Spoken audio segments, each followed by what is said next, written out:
Hello दोस्तों। तो आज हम फिर के एजुकेशन क्लास की ओर से शिव कुमार गुप्ता आपका साइंस की तरफ से बायो का चैप्टर लेकर आए जिसमें संबंधित है मानव शरीर के अंग। यहाँ से हम स्टार्ट करते हैं और भी देखेंगे चैप्टर। ये बहुत इम्पोर्टेंट चैप्टर है जो परीक्षा की दृष्टि से बहुत ही महत्वपूर्ण है। इससे बहुत सारा क्वेश्चन बायोलॉजी से और ख़ास करके मानव पार्ट से बहुत सारा क्वेश्चन आता है, इसलिए हमने नियर परीक्षा को देखते हुए हमने बायोलॉजी आज से स्टार्ट किया है दोस्तों। एक पार्ट मैंने पहले भी डाला था दूसरे संबंधित, लेकिन आज से हम मानव पे आधारित बायोलॉजी पढ़ाएंगे जो कि परीक्षा को देखते हुए। हमारा पर्पस एक ही है कि किसी भी तरह से एग्ज़ाम में आप सक्सेस हो जाइए, जो कि अपने घर के आर्थिक बोझ को आप अपने ऊपर लीजिए और मम्मी पापा के बोझ पर से आप हटिए, क्योंकि फिर जल्दी जल्दी बहाली नहीं आ रहा दोस्तों। इसलिए हमारा लक्ष्य एक ही है कि आप सक्सेस हो। सक्सेस होगा तो जीने में भी मज़ा होगा दोस्तों। चलिए तो ज़्यादा व्यर्थ समय ना करते हुए आज हम बायोलॉजी डालते हैं। अब मज़ा आ जाएगा पढ़ने में दोस्तों। इस तरह से बताया जाएगा और इसे अधिक से अधिक शेयर करें, सब्सक्राइब करें और लाइक करें दोस्तों। और जो भी कमी बुझाए आप कमेंट बॉक्स में जाकर लिखिए। चलिए तो थैंक्स दोस्तों।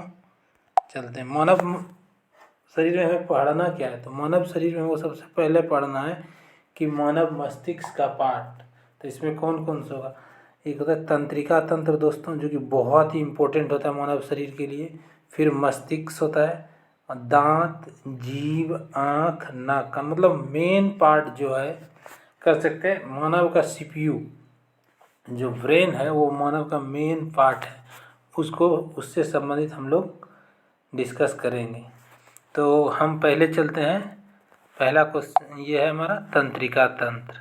तो तंत्रिका तंत्र से बहुत सारा क्वेश्चन आएगा दोस्तों। हमें क्वेश्चन बनाने भी सिखाएंगे और क्वेश्चन किस तरह से परीक्षा में आएगा वो भी बताएंगे, और इससे आधारित हम ऑब्जेक्टिव क्वेश्चन भी आपको डील करवा देंगे नेक्स्ट पार्ट में। पहले हम पूरा पढ़ लेंगे। तो चलिए, तंत्रिका तंत्र को क्या बोला जाता है? Nervous system.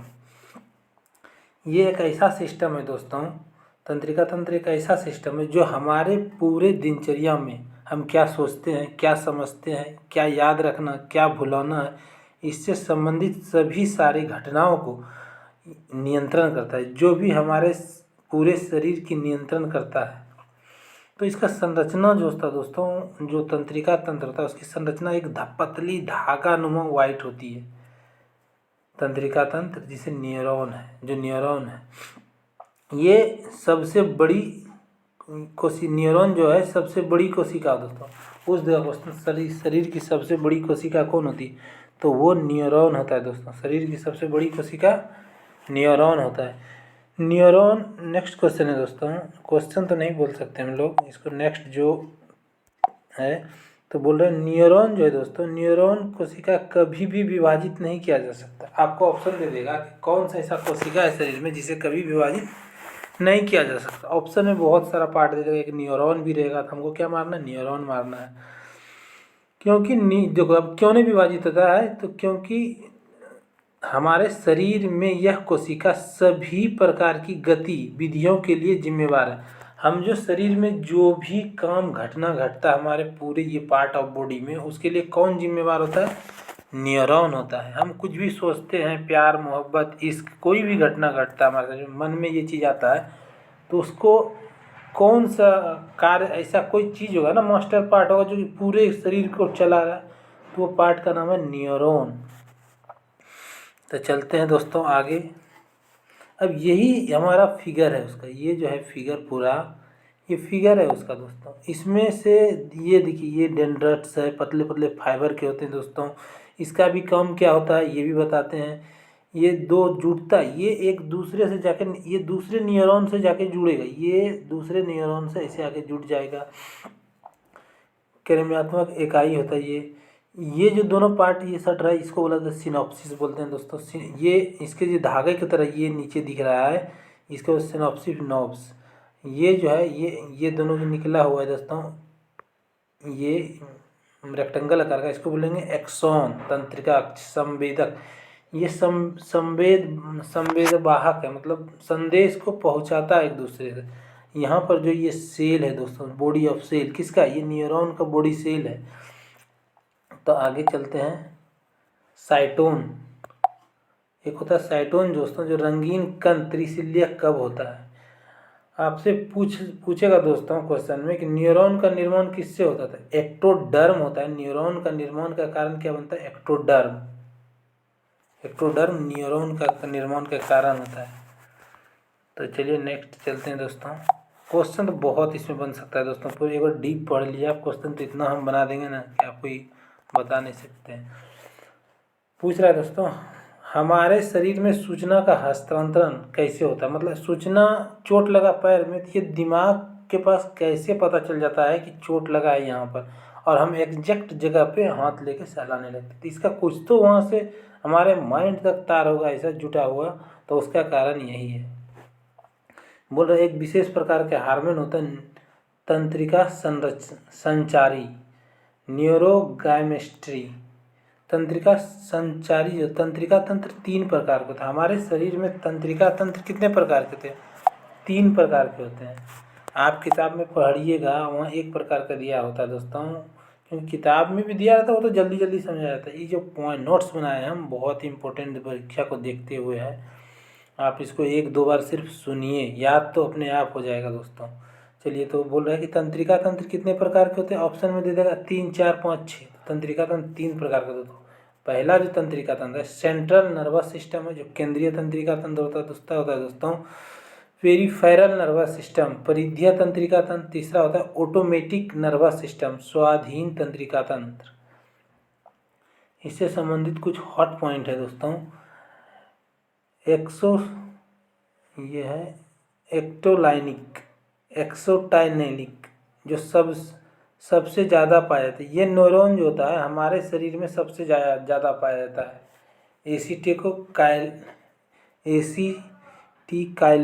काइलाइन, ये जो एसिटिकलाइन है हमारे शरीर में सबसे ज़्यादा पाया जाता है। फिर होता है एड्रीनिलीन। ये हार्मोन जो होता है, ये जो इसका काम क्या है, ये उत्तेजक का काम करता है, आवेश देता है आपके शरीर में। अब जो केंद्रीय तंत्रिका तंत्र के बारे में पढ़ेंगे हम लोग, तो केंद्रीय तंत्रिका तंत्र 2 प्रकार के होते हैं। केंद्रीय तंत्रिका तंत्र को 2 भाग में बांटे, एक ब्रेन और एक स्पाइनल कार्ड, मस्तिष्क के बारे में। अब ब्रेन को हम पढ़ते हैं। तो ब्रेन क्या है, ब्रेन में लगभग 100 बिलियन न्यूरॉन होते हैं। कितना होते हैं दोस्तों, 100 बिलियन न्यूरॉन होते हैं, जिसमें से केवल 15 बिलियन ही सक्रिय होता है। हमारे ब्रेन में 100 मिलियन न्यूरॉन है, लेकिन उसमें से 15 बिलियन ही सक्रिय है। यह न्यूरॉन 0 से 5 साल के बीच ही सक्रिय होता है। जो हमारे बीच में 15 न्यूरॉन सक्रिय है, उसकी उम्र सीमा क्या है, 0 से 5 साल के बीच में ही सक्रिय होता है। ये क्वेश्चन आपको पूछ सकता है कि मानव शरीर में न्यूरॉन का सक्रिय होने की उम्र क्या है। 0 से 5, 0 से 10, 0 से कुछ भी दे देगा, तो आप याद रखिए 0 से 5 जो है दोस्तों सक्रिय होने की उम्र है। मानव मस्तिष्क में विकास करने की उम्र 0 से 5 है। मानव मस्तिष्क को दुनिया का सबसे कठिन संरचना कहा जाता है। ये एक ऐसी संरचना है दोस्तों, इसे जो समझना बहुत ही कठिन है। कितना मानव मस्तिष्क ही है जो कंप्यूटर को बनाया। कोई भी दुनिया में काम हो रहा है वो मस्तिष्क का ही देन है। मानव मस्तिष्क एक हड्डी का खोल है, जिसे क्रेनियम कपाल में बंद होता है। मानव मस्तिष्क के किनारे एक झिल्ली पाई जाती है, जिसे मेनिंजाइटिस कहते हैं। मेनिंजाइटिस कहते हैं। अब इससे जो होता है दोस्तों, मेनिंजिस, यह एक सूजन आती है, दिमाग में सूजन होता है, एक बीमारी है जिसे मेनिंजाइटिस कहते हैं। मेनिंजिस से जो रूप बना मेनिंजाइटिस हो गया दोस्तों। ये क्या है, एक प्रकार का दिमागी बुखार है, जिसे मस्तिष्क ज्वार भी कहते हैं। तो ये होता है क्यों होता है ऐसा चीज़। तो होता है इसलिए दोस्तों, जो मस्तिष्क के झिल्ली होता है बाहरी सतह, इसमें 3 झिल्ली होता है, मध्य सतह और अंत सतह। मस्तिष्क के ऑक्सीजन एवं फूड सप्लाई करता है। ये अंत सतह था, मस्तिष्क को ऑक्सीजन और फूड सप्लाई है। तो नेक्स्ट चलते मध्य मस्तिष्क। अब है मध्य मस्तिष्क के दोस्तों, पढ़ेंगे मध्य मस्तिष्क के बारे में। मध्य मस्तिष्क क्या है? तो मध्य मस्तिष्क भी 3 प्रकार का होगा। मध्य मस्तिष्क में आगे वाला भाग है, मध्य का भाग है। मस्तिष्क की संरचना जो है 3 प्रकार का, एक आगे वाला पार्ट होगा, बीच वाला होगा, पीछे वाला। अग्र मस्तिष्क है, मध्य मस्तिष्क है और पश्च मस्तिष्क है। तो अग्र मस्तिष्क के बारे में हम लोग जानते हैं कि अग्र मस्तिष्क में क्या दिया हुआ है, फोर ब्रेन में, इसे फोर ब्रेन भी कहते हैं। ये आगे वाला पार्ट है, इसे फोर ब्रेन कहते हैं। इसका क्या है कि यह पूरे मस्तिष्क का जितना वजन होता है उसका 2/3 पार्ट होता है, इसीलिए ये सबसे ज़्यादा न्यूरॉन भी यहीं पाया जाता है। सबसे ज़्यादा न्यूरॉन किस पार्ट में पाया जाता है? मस्तिष्क के में भी पार्ट पाया जाता है। तो कहाँ पाया जाता है? अग्र मस्तिष्क में सबसे ज़्यादा पाया जाता है। यह 2 प्रकार के होता है। अग्र मस्तिष्क को भी बांट दिया गया दोस्तों, बांटा जा रहा है। तो अग्र मस्तिष्क को बांट के 2 प्रकार के, एक होता है सेरिबर्म, जिसे प्रेम मस्तिष्क भी कहा जाते हैं, और एक होता है डाइसेफ्लॉन। तो सेरिब्रम जो दोस्तों है और डाइसेफ्लॉन 2 पार्ट में हम लोग बांट दिए। तो उस सेरिब्रम भी आगे आके 2 पार्ट में टूट गया, थैलेमस और हाइपोथैलेमस। अब इसका काम दिया होगा, थैलेमस क्या काम करेगा, हाइपोथैलेमस क्या काम करता है। तो थैलेमस का काम है दोस्तों ठंड की पहचान करना, गर्म और दर्द, ये सब पहचान कौन करेगा? तो ये थैलेमस पहचान करेगा। आपको क्वेश्चन डायरेक्ट दे देगा दोस्तों कि मानव मस्तिष्क में जो दर्द हो, कहीं भी दर्द होता है तो मानव मस्तिष्क का कौन सा पार्ट अनुभव करता है? तो ये थैलेमस अनुभव करता है। हाइपोथैलेमस में दोस्तों कि ये शरीर का टेम्परेचर, प्यास, गुस्सा, भ्रूण, भूख, प्यार, फीलिंग आदि को ये नोट्स करता है। कौन? हाइपोथैलेमस का काम है ये सबको नोट्स करना। और डाइसेफ्लॉन में 2 तरह का होता है। पीयूष ग्रंथि पाया जाता है डाइसेफ्लॉन में, जिसे मास्टर ग्रंथि भी कहते हैं। मास्टर ग्रंथि क्या है? सभी ग्रंथियों को निर्देश देना। और ये पिनिमल ग्रंथि है दोस्तों, जो कि जैविक घड़ी की आकार की होती है, क्लॉकवाइज। तो आपको इतना दूर तक पूरी तरह से समझ में आ गया होगा कि मानव मस्तिष्क जो कठिन संरचना है उसमें भूख, प्यास, ठंड, गर्म कहाँ से अनुभव होता है, क्या होता है, ये हमने आपको अभी तक बताया है। तो आगे चलते दोस्तों, कुछ स्मार्ट फैक्ट्स है। अब स्मार्ट फैक्ट्स के बारे में जानते हैं कि फ्रिकिन्स के रोग में न्यूरोट्रांसमीटर डोपामिन का स्रावन कम होता है। एल्कोहल के प्रयोग से अनुमस्तिष्क प्रभावित होता है, अतः पेशी की क्रियाओं में समन्वय नहीं होता है पता, और इसी के कारण शराबी लड़खड़ा कर चलते हैं। पूछ देगा दोस्तों शराबी क्यों लड़खड़ा कर चलता है? अनुमस्तिष्क, अल्कोहल लेने से अनुमस्तिष्क प्रभावित होता है, जिसके कारण शराबी लड़खड़ा कर चलते हैं। आगे है दोस्तों, प्रभाव की सीमा उद्दीपन -55 से 60 MB तक होता है। आपको ये सब जो हॉट्स पॉइंट से सिर्फ याद करना है। तंत्रिका तंत्र के प्रागम की सिनॉप्स पर 17 कैल्शियम +2, जो ऊपर में +2 पावर है, आयन आवश्यक है दोस्तों।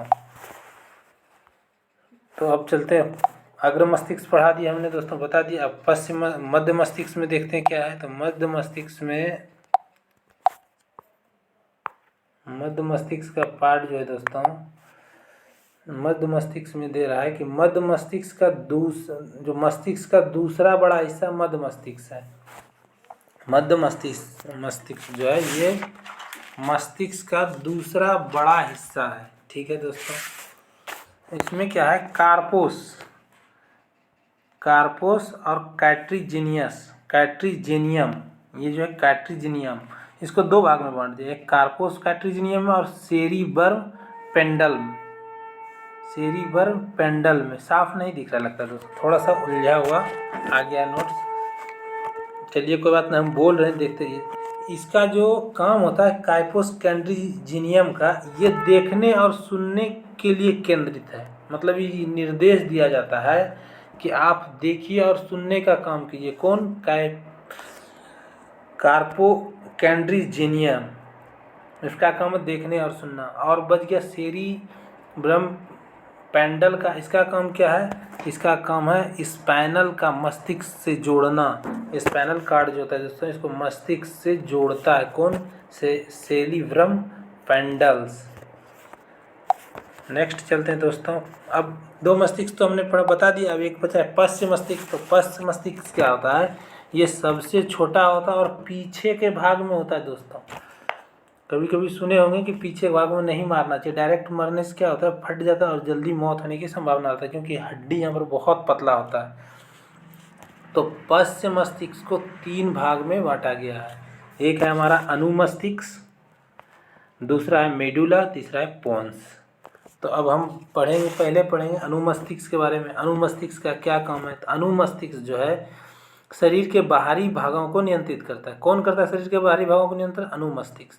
जैसे चलना, फिरना, पढ़ना, लिखना, दौड़ना, बोलना आदि आदि क्रिया जो बाहरी दुनिया में हम कार्य कर रहे हैं अपने शरीर से, उसको किसने निर्देश दे रहा है? अनुमस्तिष्क का निर्देश के कारण हम कर पाते हैं। अगर अनुमस्तिष्क में डिस्टर्बेंस होगा तो ये सब हमारा काम डिस्टर्ब होने लगेगा।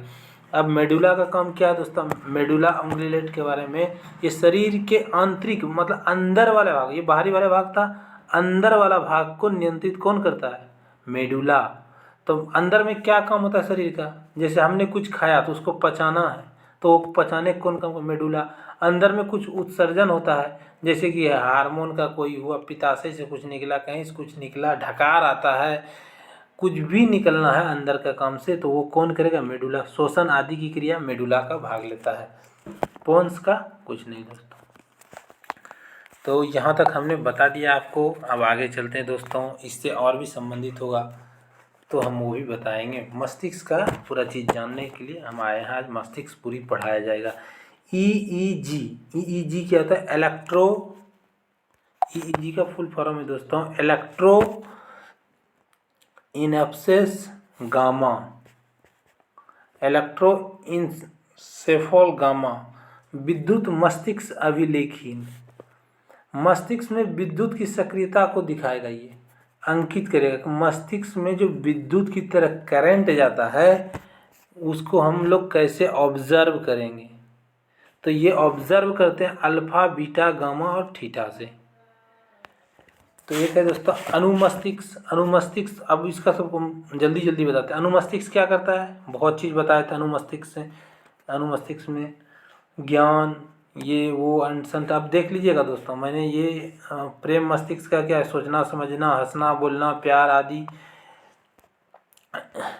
इफ सिफ्लॉन का, डाइसिफ्लॉन का क्या काम है? नींद, जनन करना, सेक्स आदि ये सब करना होता है। हाइपोथैलेमस का क्या काम है दोस्तों? भूख प्यास नियंत्रण करना। मध्य मस्तिष्क का क्या दोस्तों? दृष्टि, ज्ञान। ये हमने बता दिया था, फिर से हमने यहाँ पर लिख रखा है शॉर्ट में। तो अनुमस्तिष्क का दोस्तों है ये पेशिया संकुचन और रिलैक्सेशन ये करता है। मेडुला का काम है हृदय की धड़कन। अंदर मेडुला क्या करता है? अंदर वाला कोई भी शरीर के अंदर जो क्रिया हो रहा है उसको कौन सा नियंत्रण करता है? मेडुला करता है। आहार नाल में कर्मकुचन, संकुचन, ये मेडुला का काम है दोस्तों। अब ये मस्तिष्क में इतना चीज़ हुआ तो मस्तिष्क से संबंधी कुछ बीमारी भी होगा दोस्तों। मस्तिष्क से संबंधी जो रोग है उसको भी जानना पड़ेगा हमको। तो चलिए, एक होता है कोमा, मस्तिष्क बेहोश हो जाता है। इसमें इस रोग में क्या होता है? मस्तिष्क बेहोश हो जाता है और वो किसी भी प्रकार का उद्दीपन क्रिया नहीं करता है। कब? जब शरीर कोमा में चला जाएगा उस समय मस्तिष्क क्या होता है? बेहोश हो जाता है और इसमें कोई भी उद्दीपन क्रिया नहीं होता है और बोला जाता है आदमी कोमा में चला गया। दूसरा है इंसेफ्लाइटिस, दूसरा रोग है दोस्तों इंसेफ्लाइटिस। तो इंसेफ्लाइटिस में क्या होता है दोस्तों? तो इंसेफ्लाइटिस में होता है कि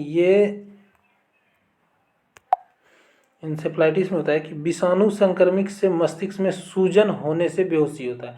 मस्तिष्क में, हमारे मस्तिष्क में क्या होता है? सूजन हो जाता है। किसके कारण? विषाणु के कारण, जिससे मनुष्य क्या होता है? बेहोश हो जाता है। नेक्स्ट दोस्तों मेनिंजाइटिस।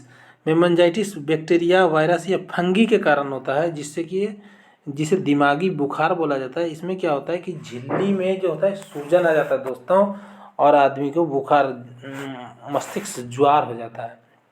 मिर्गी भी इसी से संबंधित है। मिर्गी मनुष्य के मस्तिष्क वाला पार्ट से संबंधित। मिर्गी में क्या है? मिर्गी एक ऐसी रोगी दोस्तों जिसके पेशी में झटके या गति लगने से मुंह से झाग निकलने लगता है। आप कभी मिर्गी वाला को देखें दोस्तों? हल्का सा ब्रेन में कभी एकाएक झटका लग जाएगा तो उसके साथ ऐसा घटना घटता है कि वो धरती पर गिर जाता है, पैर हाथ हिलाने लगता है, मुंह से लार निकलने लगता है, मल भी निकल सकता है। ये कि मिर्गी की पहचान है दोस्तों। तो मिर्गी झटका लगने एक गति लगने से होती है, जिससे मुंह से झाग निकलता है और मलमूत्र भी निकल सकता है। नेक्स्ट क्वेश्चन दोस्तों, बीमारी जो है सेरिबल पल्सी है। सेरिबल पल्सी, लकवा भी बोलते हैं इसको। मांसपेशियों का समन्वय बिगड़ जाता है। लकवा लगने से क्या होता है दोस्तों, मांसपेशी जो हमारा है उस एरिया का काम करना एक भंग हो जाता है, जिससे हमारे शरीर का जो कार्य क्रिया है वो बिगड़ जाता है। फिर है कंकन्स, ये मस्तिष्क की बाहरी आघात है। आघात लगने पर, अगर मस्तिष्क में आपको बाहरी आघात लगा दोस्तों, एकाएक कोई लाठी से मार दिया, पत्थर से मार दिया, तो उसको कंकस बोलते हैं, या एमनेसिया। इसका दूसरा नाम क्या है, एमनेसिया, जिससे बेहोशी हो जाता है, कभी कभी स्मरण भी खो जाता है, मतलब स्मरण शक्ति खो देता है। अगर अधिक चोट लग गया जोर से तो वो याददाश्त शक्ति भी खो देता है। कौन, जिसके सर पर लगा है। नेक्स्ट है दोस्तों, हमने बीमारी भी बता रहा है, तो अब देखिए ब्लड, जब सिर दर्द क्यों होता है, सिर दर्द मनुष्य के मस्तिष्क में सुनिएगा सर दर्द कर रहा है, कभी आधा दर्द कर रहा है, कभी खूब जोर से दर्द कर रहा है, तो ब्लड का जो संचार है दोस्तों मनुष्य के मस्तिष्क में जब गाढ़ा होने लगता है, गाढ़ा हो जाता है हल्का हल्का, तो वो दर्द का कारण बनता है। दूसरा डिसलेसिया, लिखी हुई भाषा को पढ़ने में असमर्थ हो जाता है, उसे डिसलेसियस कहते हैं। पार्किंसंस रोग, एक दोस्तों है पार्किंसंस रोग। ये रोग में क्या होता है दोस्तों, न्यूरॉन्स क्षय होने के कारण अंग में कंपन, स्मरण शक्ति गिर जाता है। जब ये रोग होता है दोस्तों तो न्यूरॉन्स की क्षय होने लगता है। मानव शरीर में न्यूरॉन की क्षय होने के कारण अंग में कंपन और स्मरण की शक्ति डाउन हो जाती है। नेक्स्ट है दोस्तों